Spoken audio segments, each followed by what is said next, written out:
혹시 명절 기간 동안에 상처받으신 분 너무 힘들어서 오히려 그냥 탈진돼 계신 분 안 계신지 모르겠어요. 우리에게 육신의 아버지도 계시지만 너무 좋으신 사랑이 많으신 하늘 아버지가 계신 줄로 믿습니다. 오늘 혹시라도 마음이 힘들고 또 상처받고 낙심 가운데 있는 분들이 있다면 오늘도 예배를 통해서 하늘 아버지와의 만남을 통해서 나를 아시고 이해하시고, 사람은 이해 못해도요 하나님 다 아신대요. 그죠?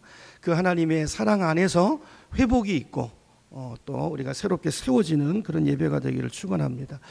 옆에 계신 분과 한번 인사할까요? 우리 하늘 아버지가 계십니다. 인사하겠습니다. 하늘 아버지가 계십니다. 아멘. 예. 우리 이제 요한복음 오늘 두 번째 시간입니다. 오늘은 이제 하나님의 자녀 되는 권세. 하나님의 자녀라는 게요, 이게 얼마나 놀라운 특권인가 축복인가 오늘 말씀을 통해서 우리 마음속에, 머리가 아니고 우리 가슴 속에 이 말씀이 좀 새겨지는 예배가 됐으면 좋겠습니다. 자, 요한복음은 지난주에 이제 요한이 이제 요한복음을 기록한 목적에 대해서 말씀을 드렸죠. 요한은요, 예수님이 하나님이시라는, 그분이 하나님의 아들이시고 그분이 메시아라는 것을 이걸 증거하기 위해서, 이걸 믿고 이게 정말 우리가 믿어지고 이 말씀을 통해서, 그리고 그분의 생명을 누리는 자로, 풍성히 누리는 자로 우리를 세우기 위해서 특별히 요한복음을 기록했다라는 것을 나누었습니다. 그래서 지난주에 이제 요한복음은 결국 그걸 선포하면서 시작하잖아요. 예수님이 누군지, 그죠? 예수님이 한 사람이 아니고 육신의 몸을 입고 오셨지만 그분이 하나님이시다 말이죠. 그죠?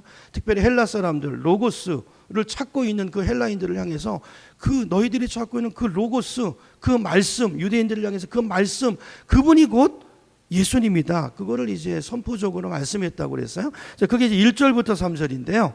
여러분 성경으로 한번 보겠습니다. 1장 1절부터 3절까지 말씀 자리에 누구를 넣어서 읽으라고요? 예수님을 넣어서 1절부터 3절을 우리 다시 한번 읽어봅니다. 시작. 태초에 예수님이 계시니라. 예수님이 하나님과 함께 계셨으니 예수님은 곧 하나님이시니라. 예수가 태초에 하나님과 함께 계셨고 만물이 예수로 말미암아 지은 바 되었으니 지은 것이 하나도 예수가 없이는 된 것이 없느니라. 아멘. 선포입니다. 선포.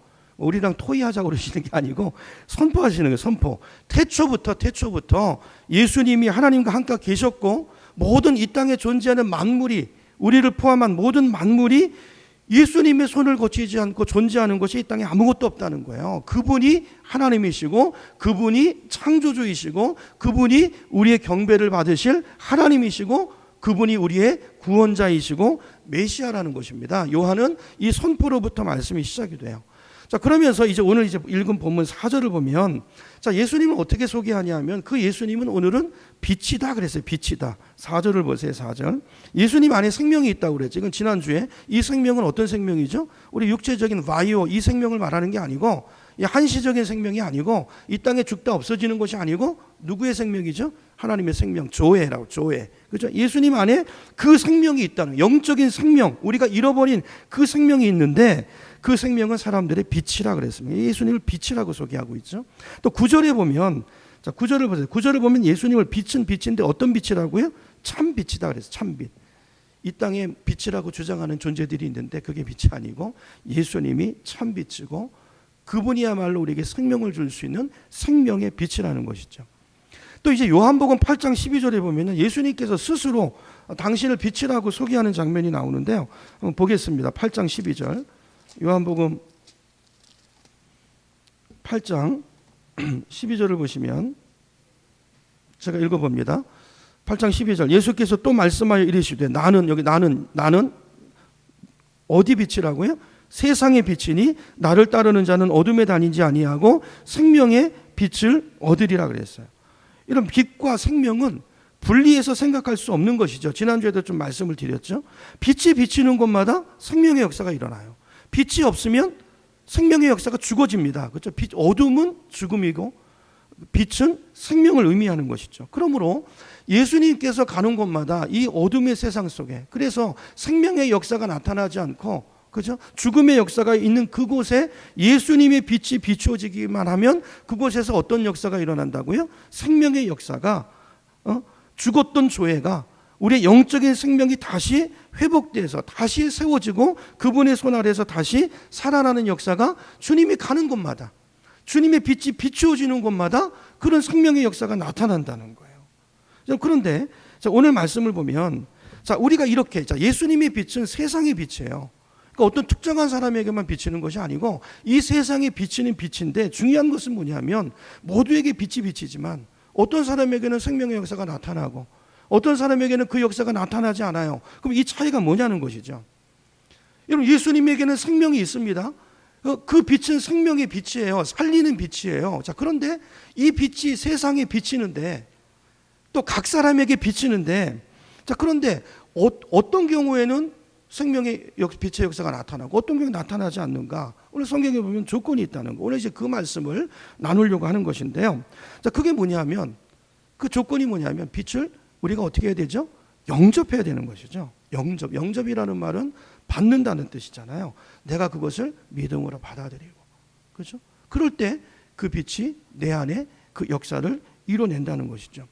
여러분, 이제 우리가 복음서를 통해서 아는 것처럼 예수님께서 이 땅에 오셨을 때 모두가 예수님을 환영한 것이 아니죠. 5절을 보세요. 5절 말씀을 보면, 다시 1장 5절로 가면요. 하나님, 빛이 어둠에 비쳤는데 어둠이 어떻게 했다고요? 깨닫지 못했다 그랬어요. 이런 빛이 비쳤는데 사람들이 그 빛을 보지 못하는 거예요. 왜냐하면 너무나 오랫동안 어둠 가운데 갇혀 있었기 때문에 그 빛을 빛으로 알아보지 못하고 여전히 어둠 속에 있고, 보면 빛을 거부하는 사람도 있고 빛을 배척하는 사람들도 있다라는 것이죠.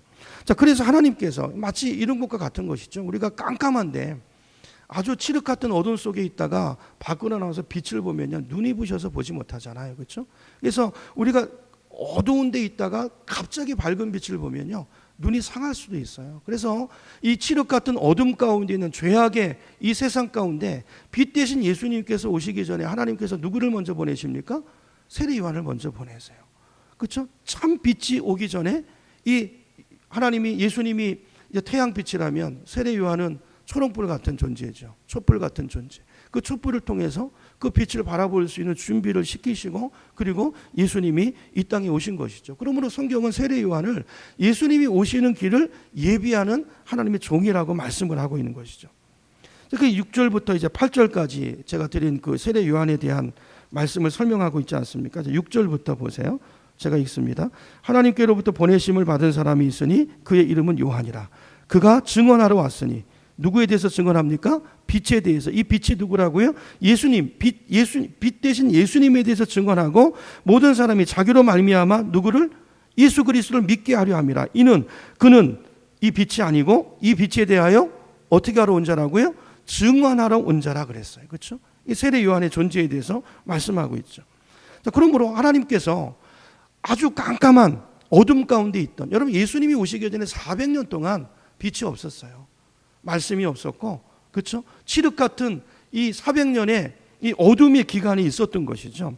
그래서 그 사람들에게 예수 그리스도를 보게 하기 위해서 세례 요한을 먼저 보내셨고요. 세례 요한을 통해서 조금씩 빛을 맞이할 그 준비, 눈을 조금씩 열어서 보게 하신 것이 바로 세례 요한을 먼저 보낸 이유라는 것입니다. 여러분, 이렇게 해서 이제 예수님께서 이 땅에 오셨는데, 그럼에도 불구하고 그 빛을 대하는 사람들의 반응은 무엇이었습니까? 대부분의 사람들이요, 그 빛을 거부했어요. 오늘 11절을 보시면, 자기 땅에 오매 자기 백성이 어떻게 했습니까? 영접하지 아니하였다. 그 빛을 받아들인 게 아니고요, 그 빛을 밀어내고 배척하고 거부했다고 성경은 말씀하고 있어요. 요한복음을 우리가 읽어보면 빛 대신 예수님에 대한 사람들의 그 빛이 비쳤을 때 그 빛에 대한 사람들의 다양한 반응들이 나오는데요. 몇 가지를 좀 살펴보려고 하는데, 어떤 사람들은 이제 예수님을 그냥 그 빛이 비추니까 예수님이라는 존재를 보면서 그냥 저 사람 좋은 사람이야, 이렇게 괜찮은 사람이네, 이렇게 평가한 사람들이 있었어요. 우리 요한복음 7장으로 가보겠습니다. 요한복음 7장 12절을 보겠습니다. 12절을 제가 읽어봅니다. 예수에 대하여 무리 중에서 수군거림이 많아 어떤 사람은 예수를 어떻게 말한다고요? 좋은 사람이네. 그죠? 좀 괜찮은 사람이야. 이렇게 지금 이런 정도로 생각하는 사람들이 있었다는 거예요. 또 어떤 사람들은 그 다음에 보면 예수에 대해서 뭐라고 말합니까? 또 어떤 사람은 아니라 우리를 어떻게 한다? 미혹한다. 그러니까 예수를 빛으로 여기는 게 아니고요, 우리를 미혹하는 자라고 그렇게 이야기를 했다는 거예요. 자, 또 어떤 사람들은 6장 15절로 갑니다. 6장 요한복음 6장 15절로 가보면요, 15절 제가 읽어볼게요. 그러므로 예수께서 그들이 와서 자기를 억지로 붙들어 무엇으로 삼으려고? 임금으로 삼으려는 줄 알고 이제 떠나가셨다는 말씀이 나와요. 자, 어떤 사람들은 예수님을 막 억지로 해가지고요, 자기들 왕을 삼으려고 그랬다는 거예요. 왜 예수님을 왕으로 삼으려고 했을까요? 그 배경이 그 앞에 어떤 말씀이 나옵니까? 오병이어의 기적이 나오잖아요. 그렇죠? 특히 옛날의 왕은요, 이 경제가 굉장히 중요하잖아요. 오늘날에도. 그죠? 이 경제가 그냥 민심을 좌우하지 않습니까? 그 당시 먹을 것이 없는 광야 가운데 있는 백성들을 예수님께서 기적으로 오병이어를 가지고 5천 명이 넘는 2만 명이 넘는 사람들을 먹이고도 남는 그 역사를 바라보면서 예수님을 왕으로 모시려는 그런 시도가 있었다는 거예요. 또 이제 요한복음 10장 20절을 보면요, 10장으로 가봅니다. 요한복음 10장 20절, 예수님에 대한 또 어떤 평가가 있는가? 20절 같이 읽어봅니다. 시작. 그 중에 많은 사람이 말하되 그가 귀신 들려 미쳤거늘 어찌하여 그 말을 듣느냐. 여기 그는 누굽니까? 예수를 가리켜서요, 귀신 들렸다는 거예요. 이게 다양한 평가가 있죠. 그럼 그 당시 바리새인과 사두개인 같은 종교 지도자들은 예수님을 어떤 관점으로 바라봤는가? 19장으로 갑니다. 요한복음 19장 15절. 요한복음 19장 15절 제가 읽습니다. 그들이 소리 지르되 없이 하소서, 없이 하소서. 그를 어디에요? 십자가에 못 박게 하소서 그랬어요.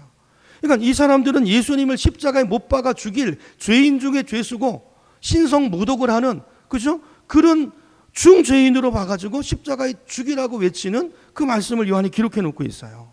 자, 요한복음 지금 몇 군데를 봤는데요, 이거보다 더 많죠. 이 다양한 예수님에 대한 다양한 반응들이 있었는데 이 분석해 보면요, 대부분의 반응들은 부정적인 반응입니까? 긍정적인 반응입니까? 부정적인 반응이에요. 대부분의 사람들이 예수님을 아무렇게나 여기고 배척하고 심지어 죄인으로 보고 귀신 들렸다고 그러고 미쳤다고 그러고 이런 평가들이 있었다는 거예요. 여러분, 이런 평가는 예나 지금이나 다르지 않다고 봅니다. 지금 오늘 이 시대에서도요, 예수님을 모르는 사람은 없어요. 근데 예수님에 대한 평가는 다 저마다 각기 다른 평가를 가지고 예수님을 대하는 것을 우리가 보게 됩니다. 이런 중요한 것은 저와 여러분의 반응이죠. 여러분은 예수님을 누구라고 생각하고 누구라고 여러분은 믿고 계시나? 이게 우리 인생의 운명을, 삶을, 영원한 생명을 결정하는 중요한 바로미터가 된다는 것입니다. 자, 그런데 오늘 요한이 말하려고 하는 것은요, 사람들의 이런 다양한 평가가 있지만 예나 지금이나 변함없는 진리가 하나 있는데, 사람들의 평가와 상관없이 예수 그분이 누구신가에 대해서 요한은 우리의 관심을 데리고 가고 있어요. 여러분, 예나 지금이나 변함없는 진리가 있는데 그게 뭐냐면 12절 말씀인데요, 우리 요한복음 1장 12절 우리 같이 읽어보겠습니다. 시작. 영접하는 자 곧 그 이름을 믿는 자들에게는 하나님의 자녀가 되는 권세를 주셨으니. 아멘. 자, 예수님이 오셨어요. 그분이 하나님의 아들이세요. 그분이 이 땅에 자기 백성들에게 오셨어요. 그런데 그 예수님, 오신 예수님에 대한 다양한 평가가 있는데 중요한 것은 그들이 어떻게 생각하든 간에 그분은 하나님이세요. 자, 그러므로 그분을 어떻게 대하느냐에 따라서 우리 인생의 가치와 운명이 달라진다는 것이죠. 12절이 말하는 게 뭡니까? 그 예수님, 빛 대신 예수님을 영접하고 받아들이는 자들은 어떻게 된다고요? 하나님의 자녀가 되는 권세가 그 인생 가운데 일어난다는 거예요. 다양한 반응이 있지만 이 빛은 세상 사람들에게 차별 없이 공평하게 비치는 빛이지만 우리의 선택에 따라서 그 빛을 받아들이느냐 받지 않느냐, 영접하느냐 배척하느냐에 따라서 그 인생의 결과가 운명이 달라진다는 거예요. 받아들이는 자들에게는 하나님의 자녀가 되는 놀라운 권세와 능력이, 단순한 신분의 변화 정도가 아니라 우리 삶의 질과 능력이, 영향력이 달라지는 인생이 된다는 것이죠. 말씀드린 것처럼 예수님의 빛은요, 소수의 특별히 정해진 사람들에게만 비치는 빛이 아닙니다. 세상의 빛이다 그랬어. 아까 요한복음 8장 12절에서 우리가 봤잖아요. 예수님 뭐라고 그러십니까? 나는 세상의 빛이다 그랬어. 나를 따르는 자는, 나를 따른다는 건 뭐예요? 나를 영접하고 나를 믿고 신뢰하고 나를 받아들이는 자는 무엇을 얻으리라? 생명의 빛을 얻으리라 그랬어요. 또 오늘 본문 9절에 보면요. 9절을 보세요. 참빛, 그 세상에 와서, 아까 8장 12절에 그 말 세상의 빛이죠. 세상에 와서, 여긴 뭐라고 되어 있습니까? 누구에게? 각 사람에게. 그러니까 예수님의 빛은 세상에 공평하게 차별 없이 비치는 빛이지만, 그러나 개별적으로 우리 모두에게 우리 마음의 문을 두드리는 빛이라는 거예요. 우리 각 사람에게 비치는 빛이라는 것입니다. 유대인에게만 비치는 빛이 아니고 이방인들에게도 비치는 빛이고, 남녀노소 할 것 없이 신분을 뛰어넘어서, 그죠? 학력을 뛰어넘어서 모두에게 비추는, 몇 사람에게만 비치는 빛이 아니고 모든 세상에게 공평하게, 그죠? 기회를 주시는 그런 빛이 바로 예수님의 빛이라는 거예요. 중요한 것은 이 빛에 대한 각 사람의 태도고 반응이라는 것입니다. 여러분, 이 빛에 대한 반응은요, 두 종류의 반응밖에 없어요. 그 빛을 영접하고 받아들이든지, 아니면 그 빛을 거부하고 배척하든지. 영접하면, 받아들이면 어떻게 되죠? 그 빛이 생명의 빛이 된다는, 이 생명은 조회라고 그랬죠. 내 안에 영적인 생명을 살리는, 내 인생의 가치를 바꾸는 그런 생명을, 역사를 이루어내는 빛이 되고요. 그걸 거부하면 어떻게 됩니까? 생명이 없는 거죠. 어둠 속에 살다가 이 육신의, 그렇죠? 이 바이오, 육신의 생명이 다하는 그날 어둠 속에, 영원한 어둠에 들어가는 그런 인생이 될 수밖에 없다는 것입니다. 자, 그러면 중요한 것은 영접하는 거예요. 자, 우리의 반응이 영접하는 것이 돼야 되는데, 그러면 이 영접한다는 게 뭘까? 이런 빛을 영접한다는 게 뭐죠? 내 마음을 열고 받아들인다는 게, 이게 구체적으로 뭘 말하는 것입니까? 요한이 그걸 이제 12절에서 그 이야기를, 영접한다는 게 구체적으로 뭔가를 이제 말씀을 통해서 자세하게 설명을 하는데요. 자, 12절을 보세요. 12절을 보면 영접하는 자, 그 다음 어떤 단어가 있습니까? 곧. 자, 영접한다는 것은 곧, 다시 말하면 뭐라는 거예요? 그의 이름을 믿는 거라는 거예요. 자, 그럼 잠깐, 빛을 영접한다는 것은 다른 말로 말하면 그의 이름, 예수님의 이름을 믿는 것이 바로 빛을 영접하는 것이 된다는 것이죠. 그럼 여전히 명쾌하지 않죠. 영접한다는 거나 그의 이름을 믿는다는 거나 이해가 잘 안 가는 건 똑같아요. 자, 그러면 구체적으로, 그렇다면 예수님의 이름을 믿는다는 게 뭘까요?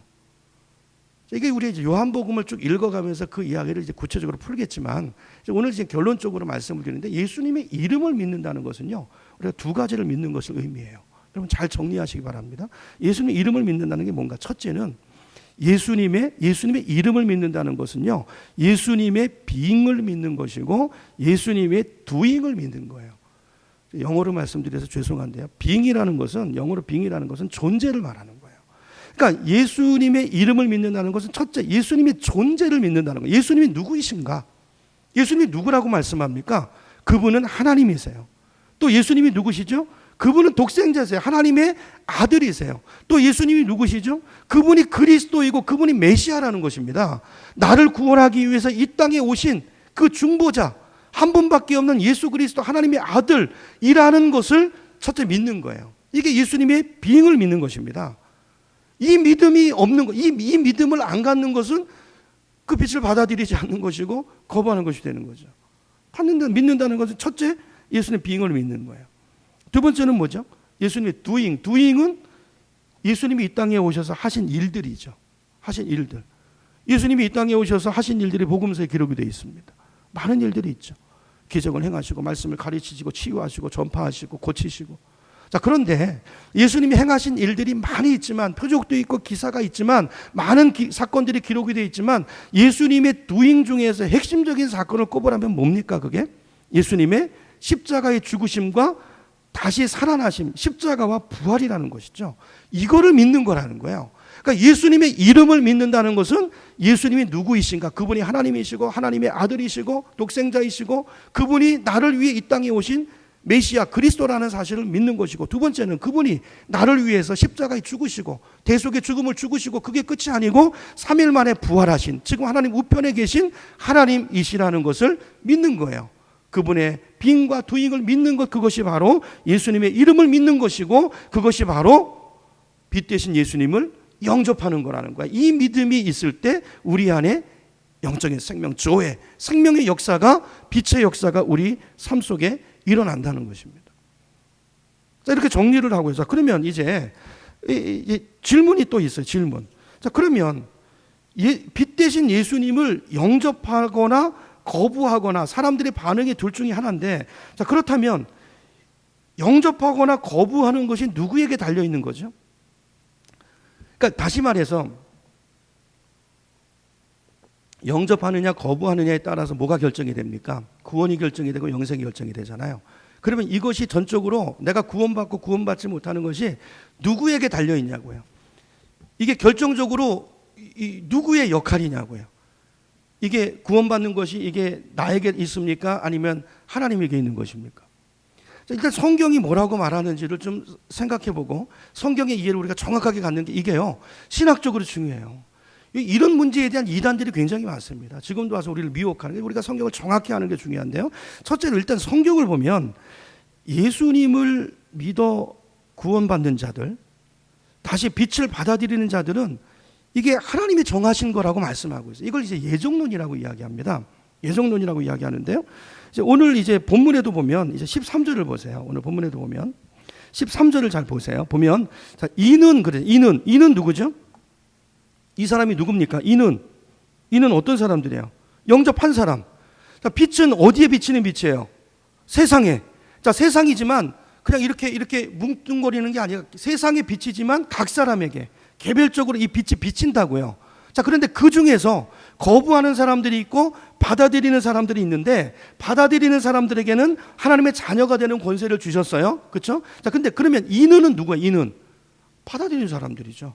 받아들여 자녀된 사람들이죠. 자, 이 사람들은 어떻게 해서 이런 사람이 됐는가를 설명하는 거잖아요. 13절. 이는 뭐라고 되어 있습니까?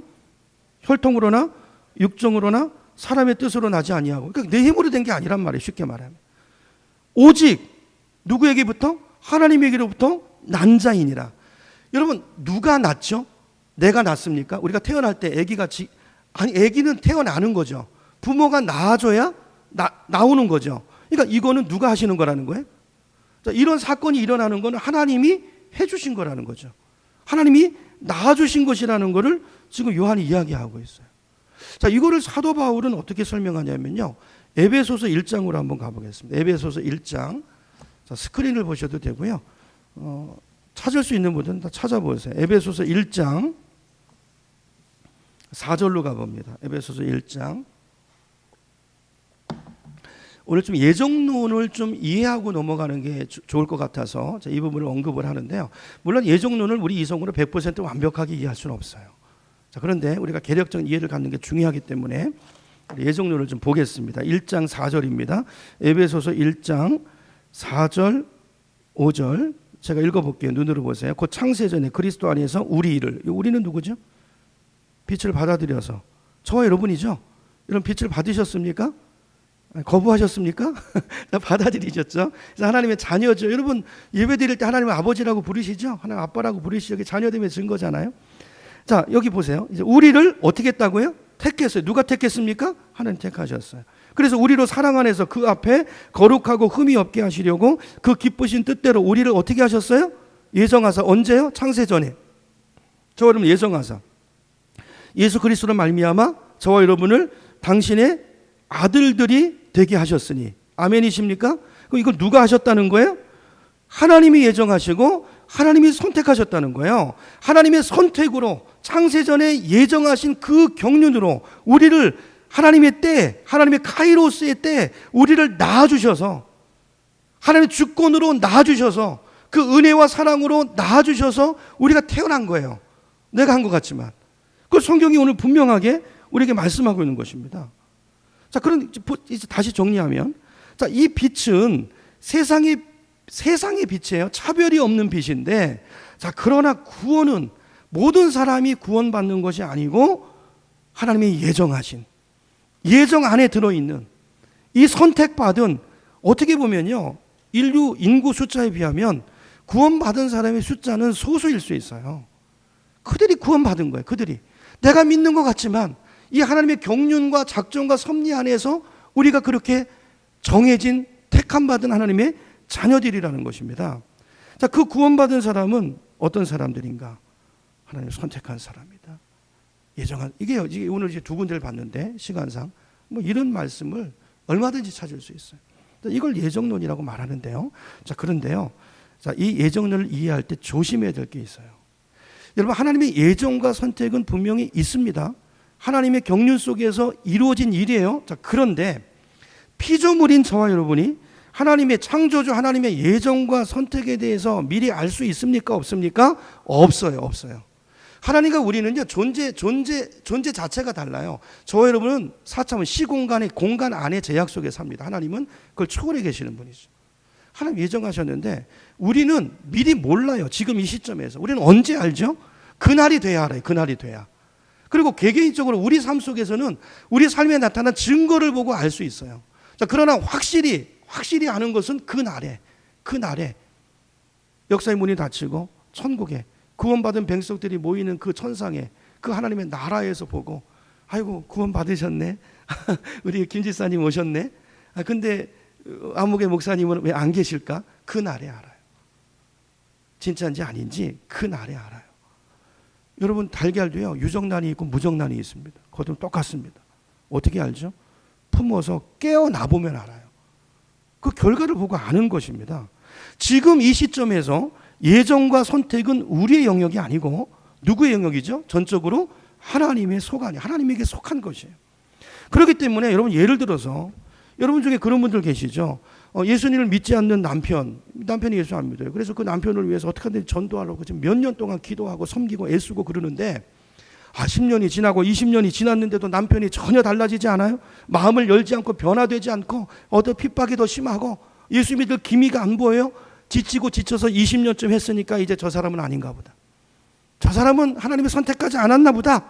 이제 포기해야지. 이렇게 이야기하는 것은 이게 옳은 것입니까? 틀린 것입니까? 잘못된 것이에요. 그렇죠? 하나님의 영역을 침범하는 것입니다. 우리는 알 수가 없어요. 죽을 때 돼가지고 꼴깍 임종의 순간에 그죠? 그때 예수님을 영접하고 갈 수도 있어요. 이건 몰라요. 이거는 신적인 영역이에요. 그렇죠? 우리는 오늘을 사는 거예요. 오늘 주어진 그 상황 속에서 그러므로 여러분, 우리가 자꾸 이제 내가 나는 선택 받았나 안 받았나. 그러니까 하나님은 여기에 관심 갖지 말고 그 말씀을 하신 의도는 거기에 대한 궁금증을 가지라고 주신 말씀이 아니고 이게 하나님의 주권에 있다는 걸 말씀하시는 거예요. 그러니까 우리가 관심을 가져야 될 말씀을 하나님은 동시에 우리에게 주셨어요. 그러니까 이런 예정론을 말씀하는 말씀 아니는 게 아니고, 어떻게 하나님의 관심은 내가 선택받았냐 안 받았느냐가 아니고, 내가 어떻게 하면 그 빛을 내가 이걸 받아들이고 내가 하나님의 자녀가 될 것인가, 이 약속의 말씀을 붙들고, 그죠? 거기에 집중하는 것이 우리의 올바른 태도인 줄로 믿습니다. 자, 그것을 위해서 주신 말씀이 이제 오늘 본문 12절이죠. 12절을 이제 다시 가봅니다. 오늘 본문으로 요한복음 1장 12절 가볼게요. 요한복음 1장 12절 보면, 영접하는 자, 곧 그 이름을 어떻게 하는 사람이라고요? 믿는 자. 이거는 누가 믿는 거죠? 자, 하나님이 예정하셨지만 그 예정이 내 안에 하나님의 그 뜻이 이루어지려면 어떤 일이 일어나야 돼요? 내가 믿어야 돼요. 내가 그걸 받아들여야 돼요.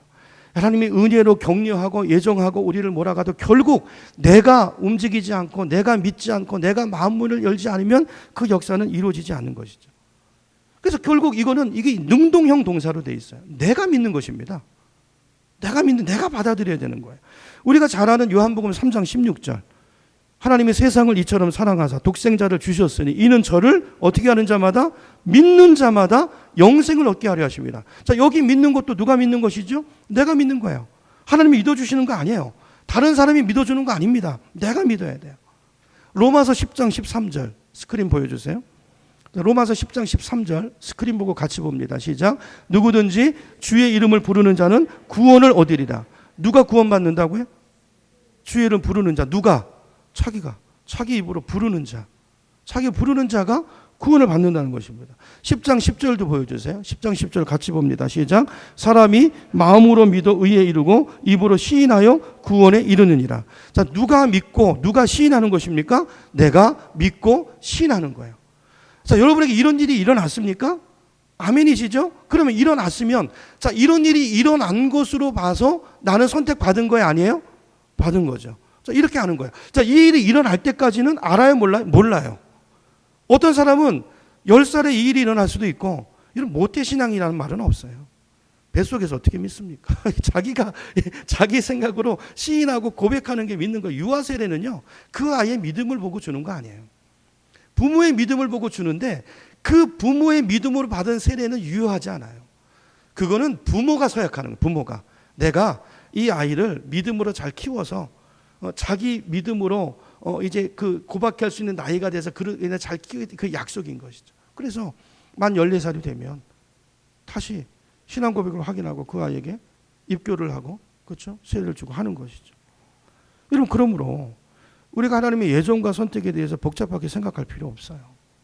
저분이 선택받았나 못 받았나 이거는요, 백날 고민해봐야 답이 나오지 않습니다. 중요한 것은 뭐죠? 믿는 거예요. 내 경우에는 믿는 거예요. 성경에 우리에게 어떻게 해야 믿는 자가 되고 하나님의 복을 누리는 자가 될 것인가에 대한 수많은 약속들이 있어요. 그걸 따라가고 하나님 앞에 기도하고 몸부림치면 어느 순간에요, 이게 펑 터져요.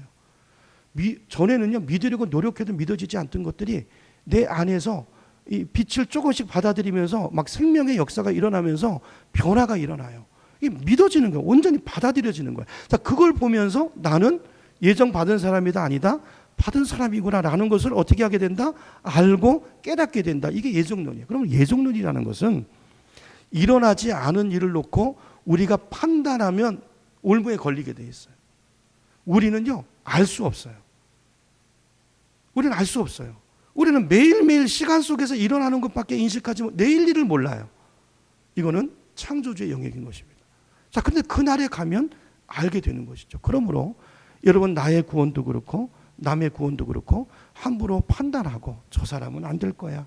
이거는 창조주의 영역을 침범하는 하나님이 아주 기뻐하지 않는 죄라는 걸 기억하시고, 그렇죠? 이건 우리의 영역이 아니라는 걸 인정하시고, 중요한 것은 믿음이에요. 내가 과연 믿는가? 내가 예수님의 being과 예수님의 doing을 그걸 내가 정말 믿습니다. 그걸 이제 받아들이고 고백하는가? 이게 중요한 거예요. 그리고 옆에 있는 사람에 대해서도 우리에게 쉬지 않고 그 영혼이 믿을 수 있도록 기도하고 그 영혼을 섬기고 그리고 그 영혼에게 그 복음을 전하고, 그렇죠? 믿을 때까지, 그 날이 오기까지, 그 사람의 숨이 넘어갈 때까지, 그때까지 포기하지 않고 판단하지 않고 복음을 전해야 될 책임이 그게 오늘 저와 여러분에게 있는 것인 줄로 믿으시기 바랍니다. 그거 누구도 예단할 수 없어요. 그래서 13절을 다시 보면요, 아까 드렸던 말씀 다시 정리합니다. 자, 그래서 이는 혈통으로나 육정으로나 사람의 뜻으로 나지 아니하고 오직 어디로부터? 하나님께로부터 난 자라. 그러니까 혈통으로나 육정으로나 나지 않았다는 말의 의미는 첫 번째는요, 이거는요, 우리 영역이 아니라는 거예요. 어떤 그 외적인 자격으로 인한 것도 아니고 이게 우리 영역이 아니라는 것이죠. 철저하게 구원은 개인적인 것인 줄로 믿으시기 바랍니다. 여러분, 그러므로 신앙의 계승은요, 자동적으로 이루어지는 게 아니에요. 내가 잘 믿으면, 내가 하나님 앞에 잘 기도하고 잘 믿고 내가 열심히 살면 하나님이 나를 봐서 그 아이가 자동적으로 믿게 되겠지, 구원받겠지. 천만의 말씀이에요. 그럴 수도 있고 아닐 수도 있어요. 그럴 수도 있고 아닐 수도 있어요. 물론 우리의 기도와 그걸 하나님이 들으시죠. 그러나 우리가 정말 하나님을 믿으면 내가 해야 될 일을 기도하면서 해야 돼요. 그러니까 자녀에게 신앙이 계승되고 자녀가 구원받는 것은 그 아이와 하나님과의 철저히 1대1의 관계이기 때문에 우리가 의도적으로 기도만 할 뿐만이 아니고 기회를 내서 아이들에게 말씀을 가르치고 우리의 삶의 본으로 아이들을 지도하고, 그렇죠? 이런 노력이 동반될 때, 그렇죠? 그 아이에게 어느 순간에 생명의 역사가 나타나는 줄로 믿으시기 바랍니다. 부모님이 예수님 잘 믿기 때문에, 무슨 목사 아들이고 무슨 중직자 아들이기 때문에 자녀들도 예수 잘 믿게 될 것이다?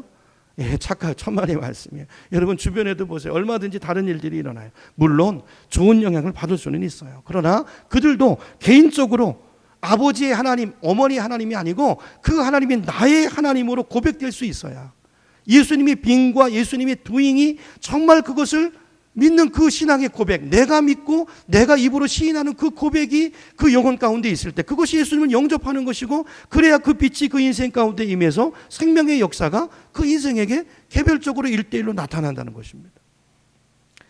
그 혈통으로나 육정으로나 나지 않는다는 것의 두 번째 의미는요, 이게 우리에게 의미하는 게 뭘까요?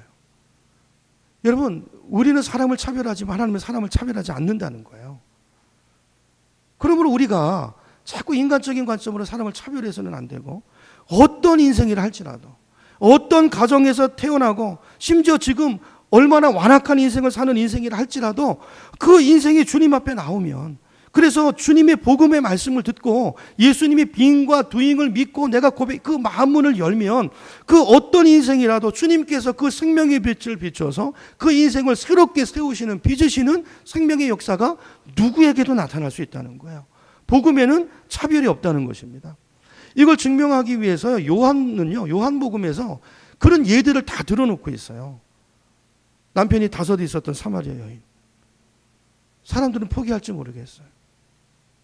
저분이 저런 과거를 가진 사람이 이게 복음을 전한다는 게 가치가 있을까? 우리는 그럴 때가 있잖아요.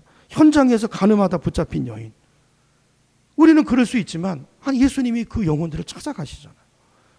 그래서 그 영혼이 완전히 새로운 인생으로 거듭나는 생명의 역사를 우리가 성경을 통해서 보고 또 우리 삶의 자리 속에서도 보게 되지 않습니까? 이런 무엇을 말합니까?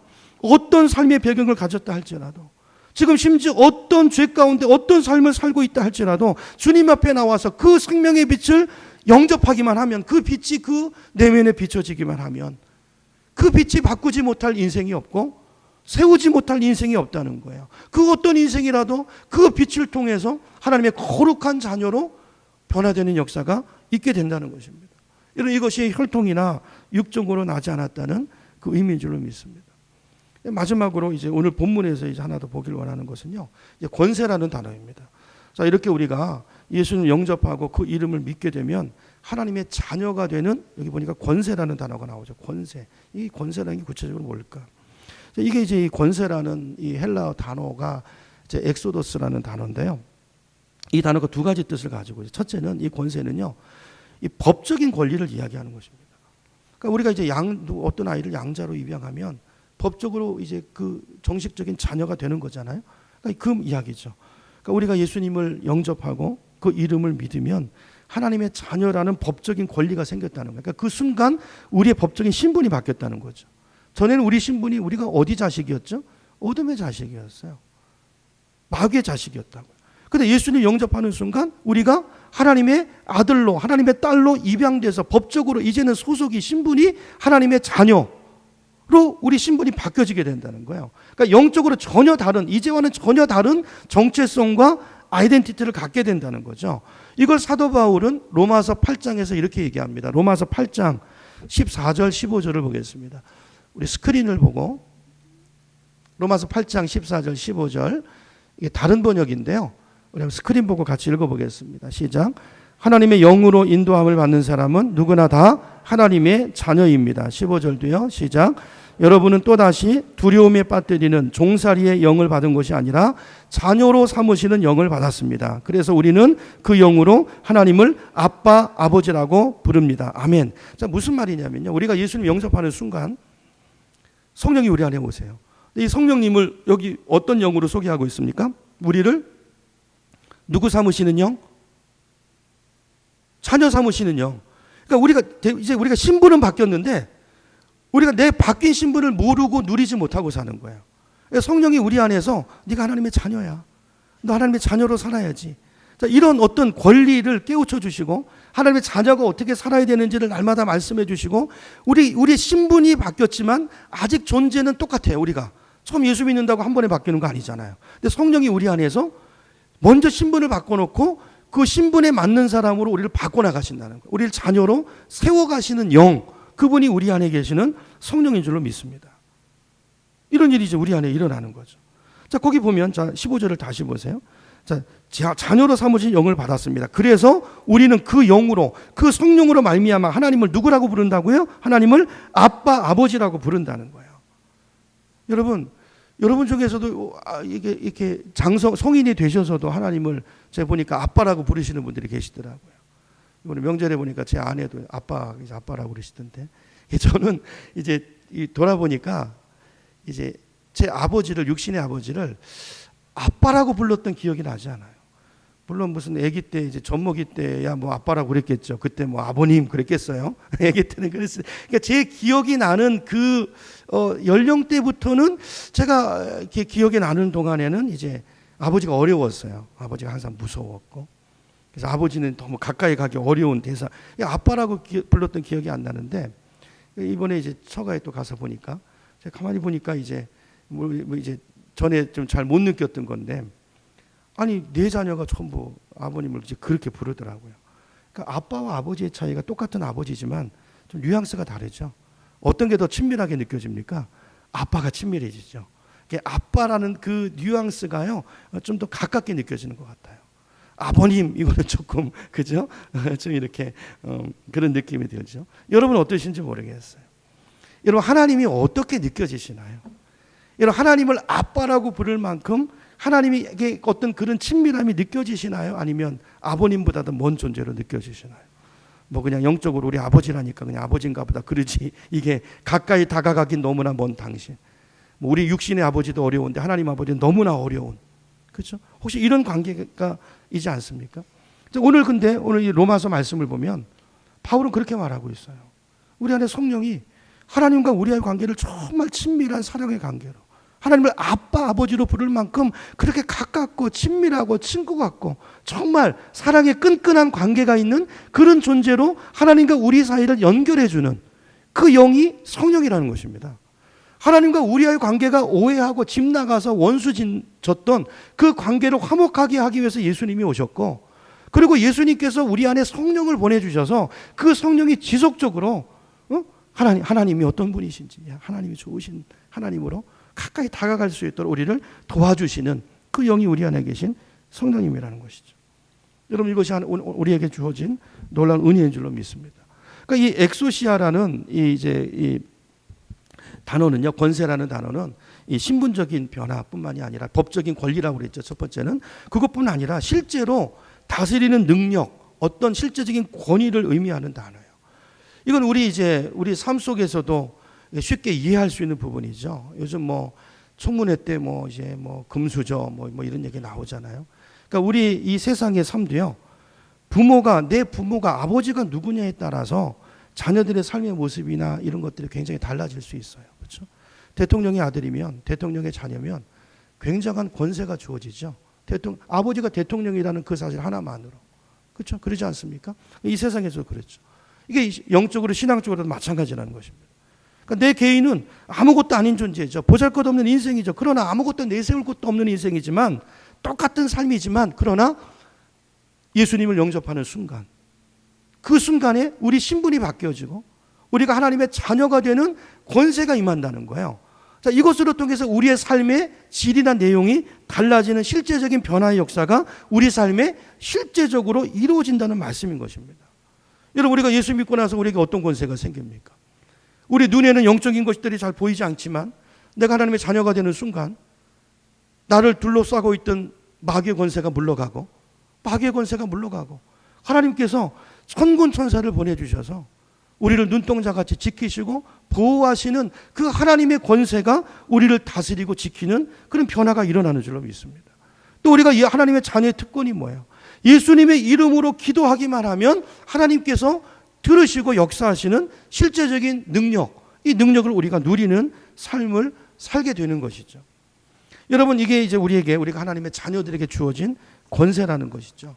자, 이런 것으로 볼 때 저와 여러분은 정말 예수님을 믿는 사람이고 예수님을 정말 영접한다는 것은 이름을 믿는 것이고 이름을 믿는 것은 두 가지라고 그랬죠. 그분의 being과 그분의 doing을 믿는 이 믿음을 가지고 예수님을 내 마음에 영접하면 내 모습은 겉으로 보여지는 이 모습은 똑같이 달라진 게 없고 평범한 사람 같지만 그러나 우리의 내면엔 어떤 역사가 일어납니까? 영적인 권세가 임해서 보이지 않는 손이 우리를 지키시고 붙드시고 인도하시는 놀라운 하늘의 권세가 임해 있는 그런 인생이 된다는 것이죠. 자, 이것을 사도 바울이요 고린도 후서에서 이렇게 설명합니다. 우리 한 군데 찾아보고 마무리할 텐데 고린도 후서 6장으로 가보겠습니다. 고린도 후서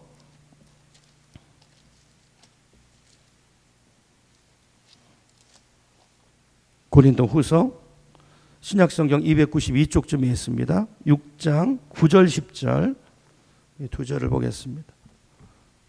고린도후서 6장 9절과 10절. 자, 예수님을 영접한 우리 존재가 어떤 존재인가 바울이 설명하는데요. 찾으셨죠? 우리 같이 읽어봅니다. 시작. 무명한 자 같으나 유명한 자요. 죽은 자 같으나 보라 우리가 살아있고, 징계를 받는 자 같으나 죽임을 당하지 아니하고, 근심하는 자 같으나 항상 기뻐하고, 가난한 자 같으나 많은 사람을 부유하게 하고, 아무것도 없는 자 같으나 모든 것을 가진 자로다. 아멘. 누가요? 누가요? 예수님을 믿는 자, 예수님의 이름을 믿는 자들에게 이런 역사가, 이건 실제적인 권세라는 거예요. 신분만 바꿔주는 게 아니라 우리를 자녀 삼으시는 영이 우리 안에 오셔서 그것이 실제가 되도록 우리 삶을 그렇게 이끌어 가신다는 것입니다. 여러분, 저와 여러분은 보이는 것과 다른 사람들이라는 거예요. 겉으로 볼 때는 무명한 자 같으나 이름도 없고, 뭐 저분이 무슨 외적으로 볼 때 뭐 대단한 일이 있겠나. 그런데 유명한 자라, 유명한 자. 죽은 자 같은데 살아있는 자고요. 근심하는 자 같은데, 환경적으로 볼 때는 근심해야 맞는데, 근데 거기서 찬송이 나오고, 이렇게 항상 기뻐하고, 감사가 나오는 그런 인생이 오늘 저와 여러분의 인생이라는 것입니다. 가난한 자 같으나 사람을 부유하게 하는 자예요. 여러분, 돈을 가지고 있어도 자기도 가난하게 살고, 다른 사람과의 관계가 더 깨지고, 인생이 더 가난해지는 사람이 얼마나 많습니까? 근데 가난한 자 같은데 모든 사람을 부유하게 하고, 모든 사람을 행복하게 하고, 모든 사람을 풍요하게 하는 그런 인생이 바로 예수님을 영접한 사람들의 인생인 줄로 믿습니다. 여러분, 오늘 저 여러분에게 이런 권세가 있습니까? 여러분, 이 권세를 가지시고 내 신분, 내 아이덴티티가 뭔가를 기억하시고 환경에 지배당하는 인생 살지 마시고, 돈이 없다고 여러분 찌질이라는 말 아시나요? 찡얼찡얼하는 걸 이제 애들 찌질이라고 그러더라고요. 지들끼리. 저도 그 정확한 뜻을 몰랐는데, 찌질이잖아요. 늘 찡얼찡얼하고 그 환경 때문에 그렇게 하는 게 아니고, 내가 누군가 정체성, 내 안에 계신 예수 그리스도, 그 생명, 조회. 여러분, 그 생명을 자꾸 현세적인 것에 국한시키지 말고 하늘의 능력이에요. 권세. 그죠? 여러분, 내가 무엇을 현재 가지고 있느냐, 얼마나 준비되었느냐, 외적인 준비보다 더 중요한 것은 이 믿음입니다. 내가 누구인가, 하나님의 자녀라는 이 인식을 가지고 살 때 이 세상을 이기는 하나님의 자녀로서의 그런 권세가, 능력이 오늘 저와 여러분의 삶을 통해서 나타나게 될 줄로 믿습니다. 여러분, 남은 인생 한 주간도 찡얼찡얼 찌질이로 살지 않기를 축복합니다. 담대함을 가지고 내가 누구인가를 기억하고, 어떤 일을 당해도 하나님의 자녀의 거룩한 품위를 지키고, 누가 나를 대적하리요? 내가 하나님의 자녀인데, 하나님이 나에게 생명까지 주셨는데, 예수 그리스도의 아들의 생명값을 지불하고 내가 예수님 자리인데 누가 나를 대적하리요? 내가 누구를 두려워하리요? 여러분, 이 믿음을 가지고, 그죠? 부욕해 하는 자로, 승리하는 자로 한 주간도 승리하시는 저 여러분 되기를 주님의 이름으로 축원합니다. 우리 옆에 계신 분과 한번 인사하겠습니다. 당신은 하나님의 자녀입니다. 이렇게 인사하겠습니다. 당신은 하나님의 자녀입니다. 아멘. 찬양하겠습니다. 아바 아버지.